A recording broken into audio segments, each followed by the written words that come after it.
peace right now. Singing, I'm choosing peace today.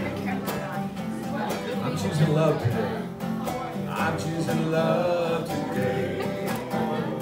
I'm choosing love today. I am walking the road to love right now. Singing, I'm choosing love today. I'm choosing heaven.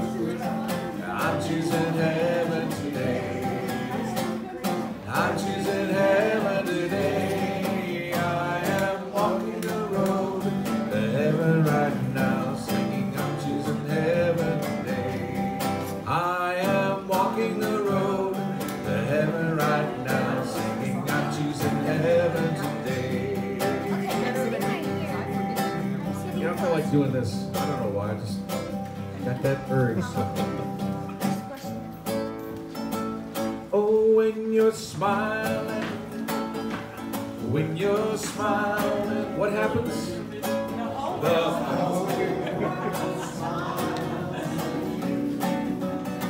Oh, when you're laughing, ha ha ha, when you're laughing, oh, the sun comes shining through. But when you're crying, it'll bring on the rain, so keep on smiling and be happy again. Oh, when you're smiling, what happens? The whole world smiles with you.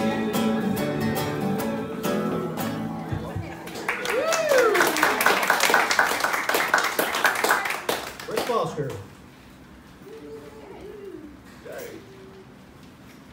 Good morning, beautiful people. Good morning. Glad you're here with us today.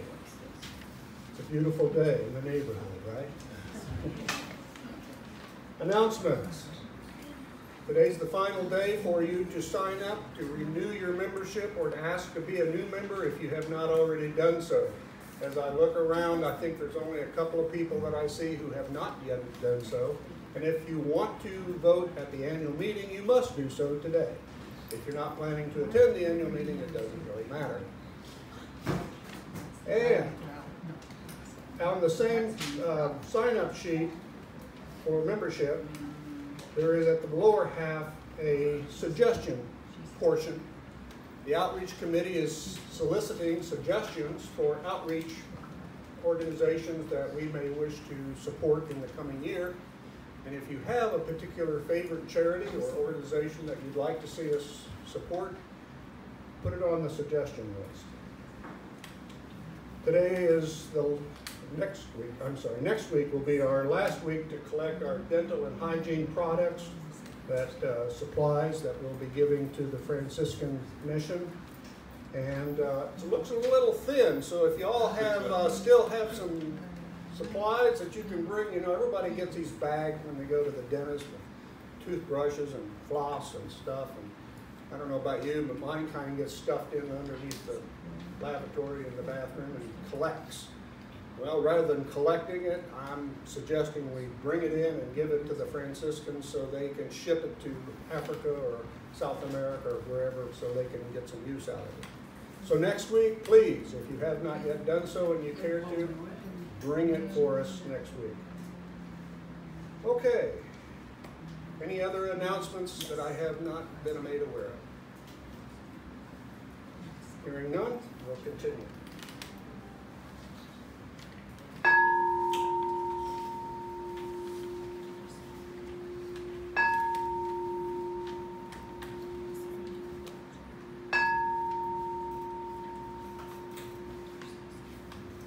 We ring the bowl in universal oneness and feel the vibration that unites us all in love and peace. Our lighted candle symbolizes the Christ light presence in all. If you have not yet done so, please mute or turn off your cell phone. And if you would join me in reading Universal Oneness Mission and Vision Statement that's printed in your bulletin. The Center for Universal Oneness is a place where those who want support on their spiritual journey may join with others for mutual encouragement, inspiration, and guidance. The Center draws on those practices based in new thought and metaphysical approaches. The higher Christ consciousness provides the foundation. We strive to live in the oneness of love. And our vision statement, extending into the world faith, love, peace, and joy. And now Gwen will lead us in our opening prayer.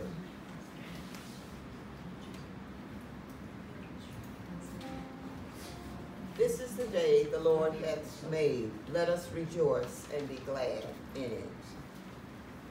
I read to you from Matthew 7th chapter, verses 6 and 7. Ask, and it shall be given you.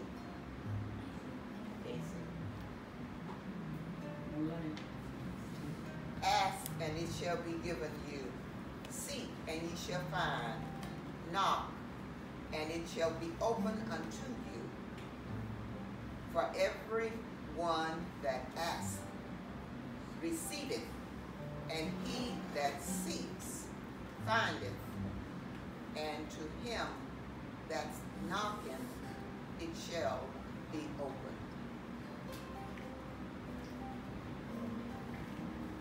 And so it is.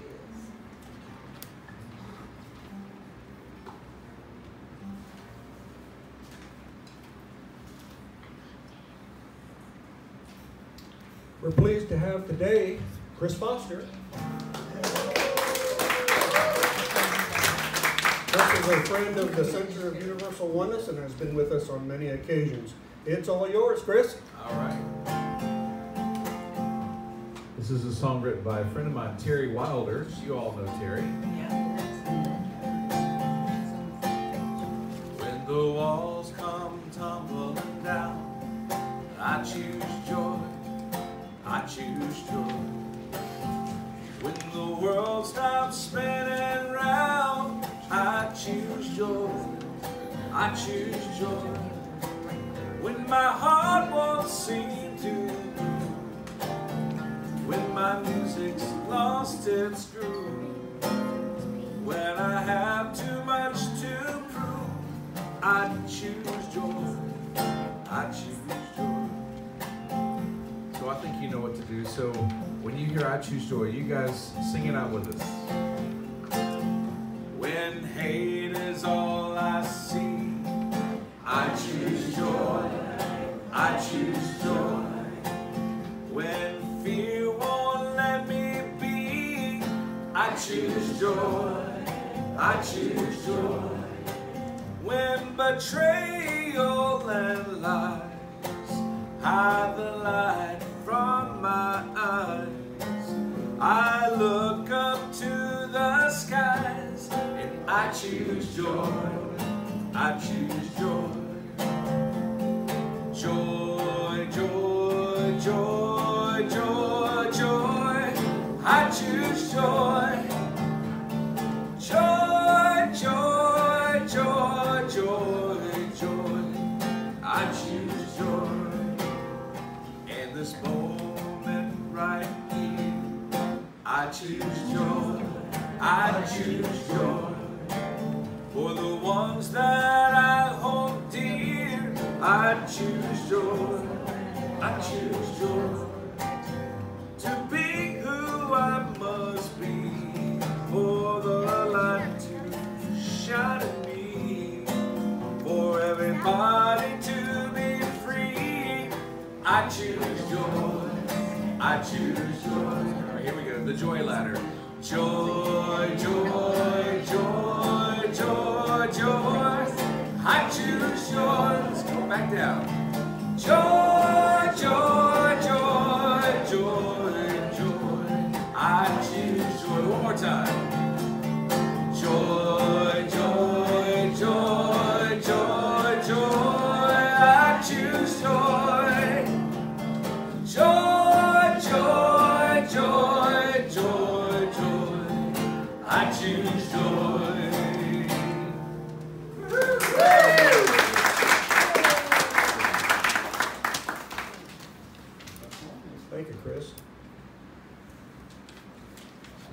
joy every time you come. We are pleased today to have with us Reverend Roberta Wilkes. Roberta is a returning speaker to us. She was here once before. She was ordained in 2005, I believe, and she has been, her ordination was sponsored by the International Council of Community Churches. She presents herself as an independent minister under the rules of the ICCC. Her ministry is interfaith and non-denominational, so she fits right in with us. In more ways than one. In more ways than one. Praise God. But her secret weapon is officiating at mass destruction here.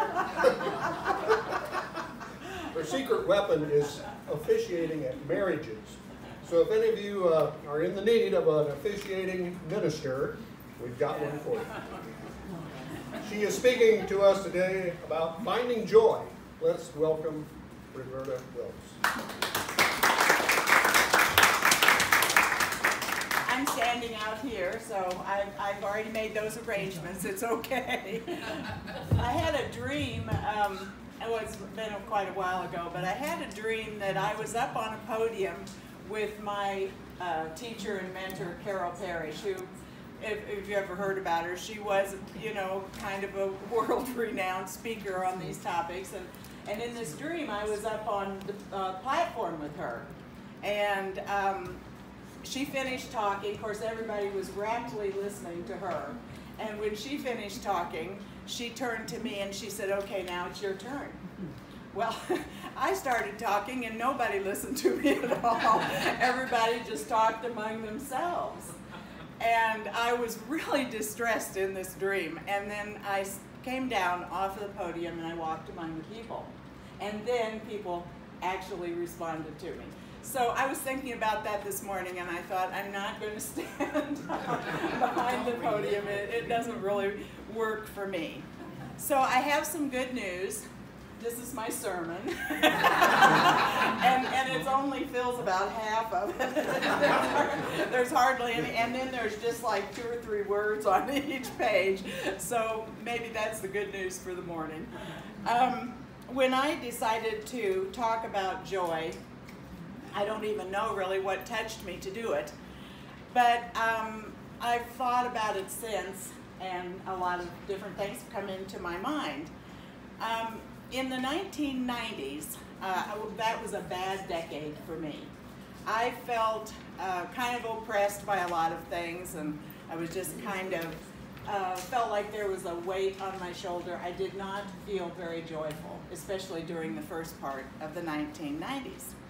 And somehow, during this process of trying to figure out why this was, I started reading some subjects like we all read, the New Thought subjects and metaphysics. I really have never been a religious person, not even when I was young. I was raised by people who traveled on the road, and we didn't really go to church on Sundays because we weren't always in the same town.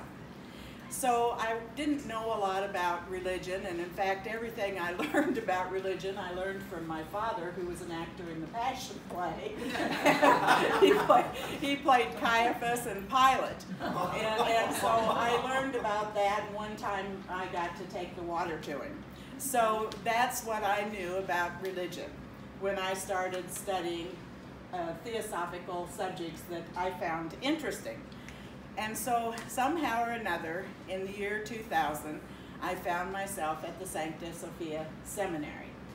And I went there really because I wanted to study the subjects. I had no thought of becoming a minister. I really didn't even cross my mind. And I enjoyed the subjects very much. And so for 4 years, I went there, stayed there at times, and learned about things that had escaped me before that. And so somehow or another, in about the year 2003, all of a sudden I found myself on a different path. I was on a path to being ordained. And so as part of that process, we had to give a sermon. We had to give our ordination talk, and it was a big deal because, you know, even though we'd had some practice getting up and doing little snippets of this and that, and, you know, trying to speak extemporaneously, and although mostly with more weighty tomes than theirs, but we had to give a sermon that was going to pass, you know, whatever committee was going to be saying that, yes, we were ready for ordination. So I decided, after much thought, that I was going to speak on the topic, to serve with joy. Now, I've looked back at that sermon, and I realized that there was a lot on my mind when I was putting that together, and one thing was I wanted to impress the committee. You know, I wanted them to know that I was not only going to stand forth in service, but I was going to do it with joy. And I was going to do it with joy because I said so. And so I did my talk, and it was received well. Of course, every talk that you gave at the church connected with Sancta Sophia, the audience was mostly ordained ministers, you know, so you had kind of a lofty thing you had to get over there. But anyway, I was approved. And actually on, it was really November. It was actually November 9th, and it was 2004 that I did actually kneel down in front of the ordaining minister, and the hand touched me, and I was amazed that in fact I did feel joy. Now that joy was of a type that I had not really experienced many times, or at least hadn't identified it. So then I stepped forward with the idea, oh yes, now I know what joy is, and I am going to serve with joy. Now for a while, it seemed like joy was everywhere, you know, and all kinds of good things happened. A grand piano appeared in my living room, you know, and I was able, for the first time really in probably a pretty long musical career, I was able to bring forth some music that was inspired. And I thought, oh, this is it. This is all that I've been waiting for. Joy has touched me, and now I am serving with joy. Well, did it last? You know? No, it did not. I just go right to that. It lasted for a while, and I will say, and speaking to the marriage, I guess you have to call that a business, but for a while I did do a lot of weddings in this area, and I did find, and I still do find this to be true, that that moment of joy would come many times as I would speak words of love to couples who were also, you know, in that place of love and in that place of joy. But, you know, things happened. And my mentor, and in fact the person that was on that podium with me in the dream, had a stroke. And then little by little things happened. The seminary closed, and then the church closed. And so again, all of a sudden, that place which had given me that joy that I was, you know, relying on was gone. And so I started to feel bereft again. And I started to wonder, well, what happened? Because I thought that that joy was going to be with me for every minute, you know, of my waking and sleeping hours. But it wasn't. It was out there somewhere, I thought, but I didn't know how to find it. I didn't really know how. And I do pray. I pray to the universal, you know, consciousness that I feel is some reservoir of things that we can pull down. And I did pray. And I did do my mantra, which for me is the St. Francis prayer, you know. Lord, make me an instrument of thy peace. I did that. But I still didn't always feel that same joy that I had felt for that time after I was ordained. So I started thinking about, and then particularly when I started writing this sermon, I started thinking, well, what is joy anyway? And, you know, what are we talking about when we talk about that joy that I wanted to experience again, that feeling so, that wells up inside of you, you know? And so I started looking back at my materials that I had used to prepare for my sermon to serve with joy. And I started now seeing that in a little different way. Because, and even some of the same things that I talked about then now seem a little different to me. Khalil Gibran said, you know, your joy is your sorrow unmasked. Now, I find that, you know, a very confusing and complicated statement. And I love Gibran. I always have loved poetry in general, and I love Gibran's poetry. But that statement has always confounded me.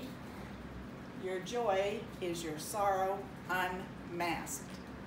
And so that's one thing that I want us to just have out there, and I'm not probably going to answer that question, but I'm thinking maybe we can all kind of ponder on it. I always go back to when I'm trying to think of examples of these kinds of subjects, I always end up looking at the great composers. And I did use this composer in my sermon to serve with joy, Beethoven, Ludwig van Beethoven. Probably one of the most miserable of the great composers, had a really difficult life. His life was, he was kind of unattractive. I mean, if you can believe all the things you read about somebody that lived that long ago. But he was unattractive, he didn't have luck with the girls, and he spent a lot of his adult life or midlife trying to figure out how to get the custody of his sister's son. And at one point he decided he'd had enough, he was going to end his life. And he exiled himself somewhere. I don't know if it was an island or a mountain or what, but he exiled himself. And in that exile, he decided that the one thing he could do was write music. And so he decided that he would just write music for the rest of his life, and that was what God wanted him to do. Now, I don't know what he thought of as being God, but that's what he decided to do. And we know that his music then, that he wrote during that period of time, was some of the most beautiful music that the world has ever known. And many say that it was sort of a representative of one of the problems that was kind of paramount in the 18th, 19th century, which was the loneliness of man.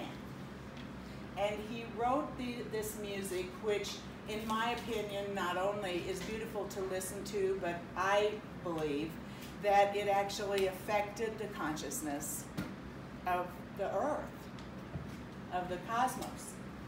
And some say that it went from sadness to conflict, and then to serenity, and to joy. And we know that in the last symphony, the most beautiful of the works, the Ode to Joy, which might have a little different meaning than what we're thinking about right today, but still that word is what we use, the Ode to Joy. Really about brotherhood, about peace, and a whole different, posture from where he was. So what is joy? What is that joy that, brings us from that music, that place for which we feel we cannot imagine, how beautiful it is. Now, I looked up some more. Your joy is your sorrow unmasked. And I looked up things.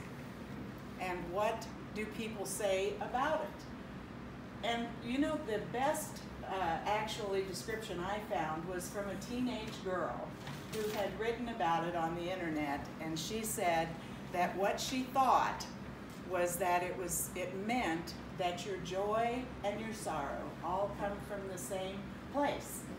That you have this deep reservoir of experience, and when you dip into that, there's room enough for your sorrow and room enough for your joy, and without one, there cannot be the other. So that's one way of looking at it. Now, Reverend Parrish taught us that joy comes when you touch your soul and you find that which you are meant to do in life, and you bring it down. Here we have Beethoven finally finding what he had to do in life, what he could do in life, and bringing forth joy. Now, we don't know if he ever felt joy in the way that we're suggesting you could find, because I can't even imagine what tortured life he lived not being able to hear the music that he wrote. But see, joy is not necessarily being happy, because that's what we kind of want it to be. We want it to be that we're happy all the time. But happiness is our physical self, and of course, that's why it doesn't last all the time. Because when you're in the physical realm and you're dealing with your day-to-day, you know, worries, troubles, strifes, whatever you're doing, then obviously it's not, you can't be happy every minute. But can you be joyful? Can you be, you know, able to touch that place and bring forth joy? See, that's why these songs say the things that they say. I choose joy. You know, I think of some of the older Sunday school hymns. Again, I didn't go to Sunday school that much, but I know a lot of the hymns, and I know, you know, I've got that joy, joy, joy down in my heart. I've got that joy, joy, joy down in my heart.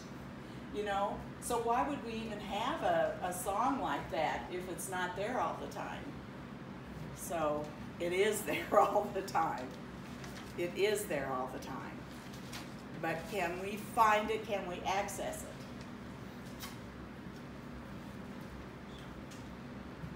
I'm going to invite you to close your eyes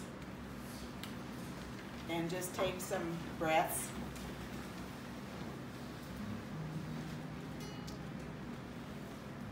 And what I like to do sometimes is I imagine that above my head there's this ball of light.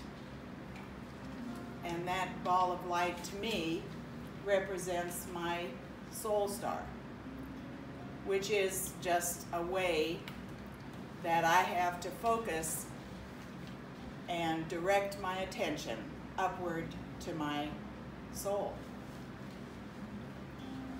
And so I just invite you to do that and to just imagine that ball of light. See it just gleaming bright. And imagine that it just falls down around you in pieces of gold and silver. And it surrounds you. And through that soul star now, just lifting up higher and higher into that place where all things are known. And we do stand at the door and knock. We do ask, what is mine to do? And just let that thought come down, and for a moment of silence, ponder what is mine to do that will bring me joy.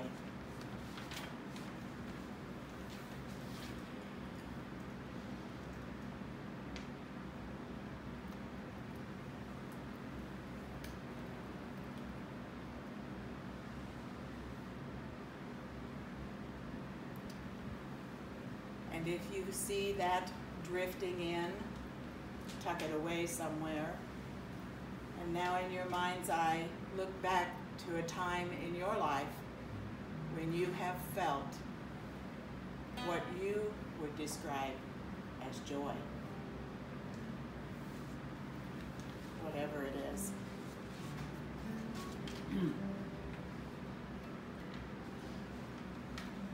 And bring that to your heart.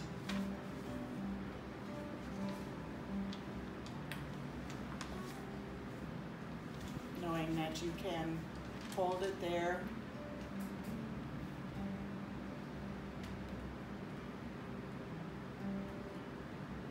Joy is so close to love, that lots of vital energy that comes to us.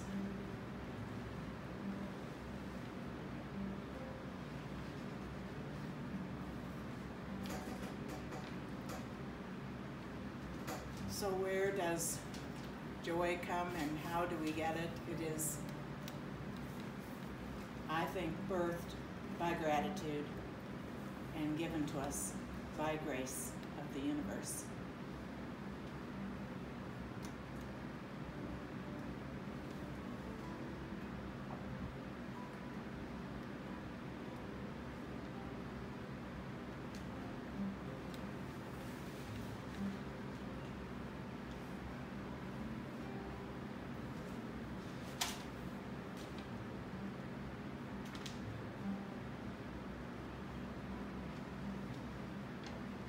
So when you are ready to bring yourself back into the room, be gentle with yourself.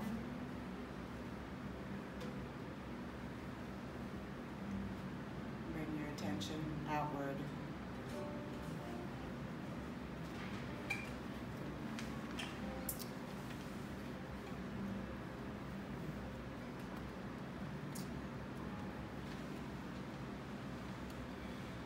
Oh, that's right. So, thank you. I really do feel that this has given me joy. So I hope you go forth with some joy today.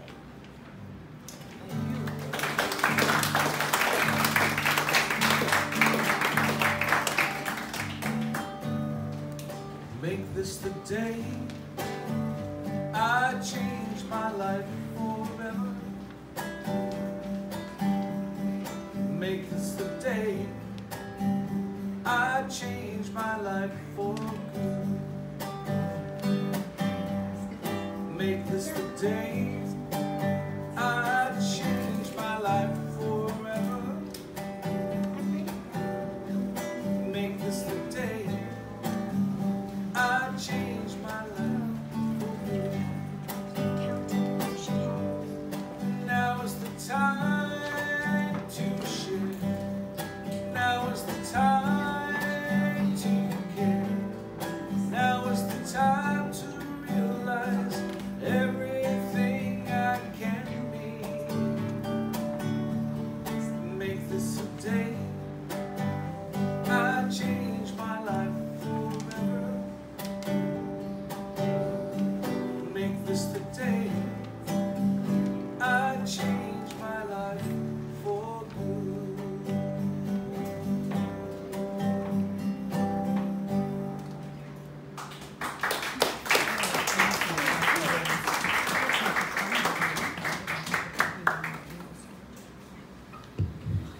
Thank you, sir. And thank you, Reverend Wilkes. Very good words. Lots of food for thought. Thank you for being here.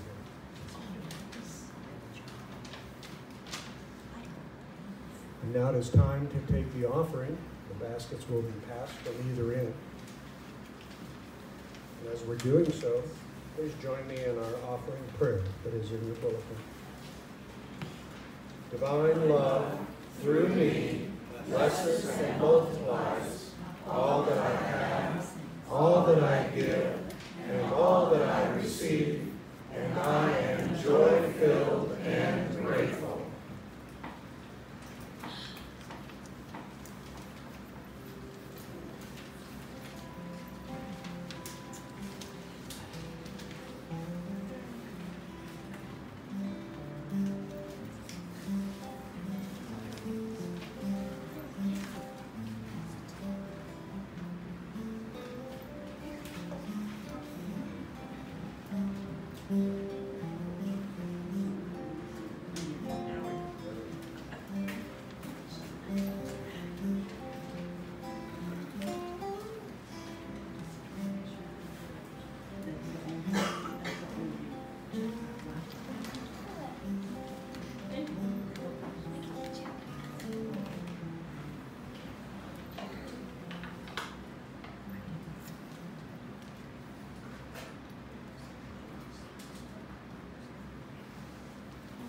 Are there any concerns with the community that would like to be expressed?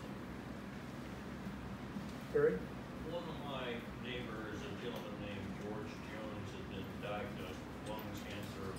George Jones probably in his early 80s and lives about a mile away that way. So prayers to him for us. What's your first name? George. He's George in our prayers. Any other concern?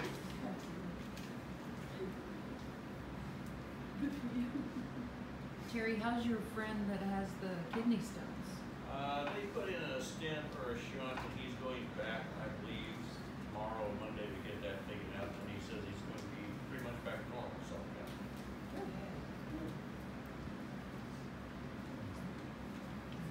Yes, Greg. Oh, well, my good friend Nancy has a long-term seizure disorder. In the last few weeks, she's been in the hospital twice with cluster zone. And they had her in the Neuro Center at St. Luke's for a week and changed her beds. And now she's in that assisted living place, Mary Road, or short-term care place, doing rehab and trying to get back to her place. So I'm hoping that she'll be able to get back to her apartment here in a few weeks, but it's kind of all up in the air right now. Just a wonderful lady, and you know, just a difficult life with those seizures. What's her first name? Nancy Nancy. Anderson.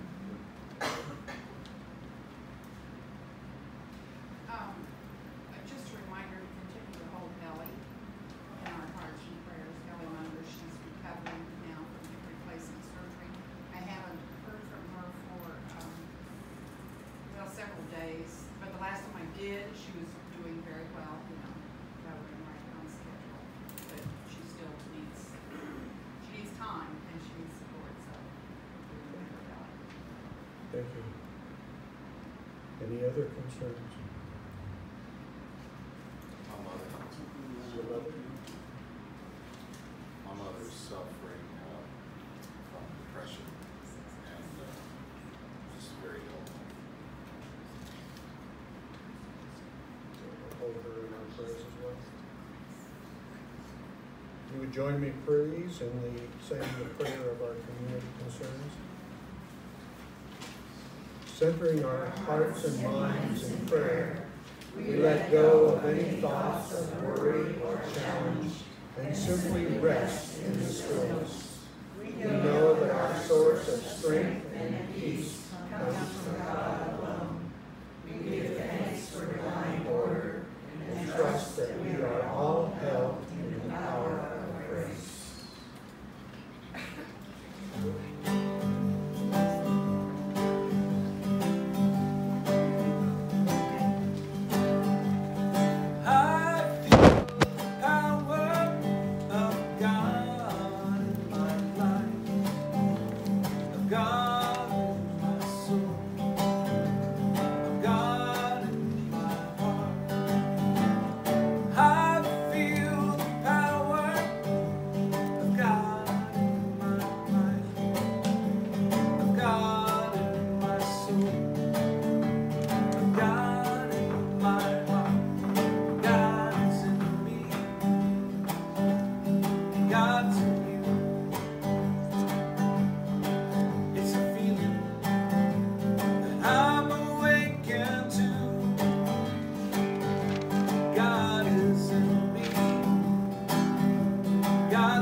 therefore no thought for the morrow, for the morrow shall take thought for the things of itself. Sufficient unto the days is the evil thereof. And God's children said, Amen.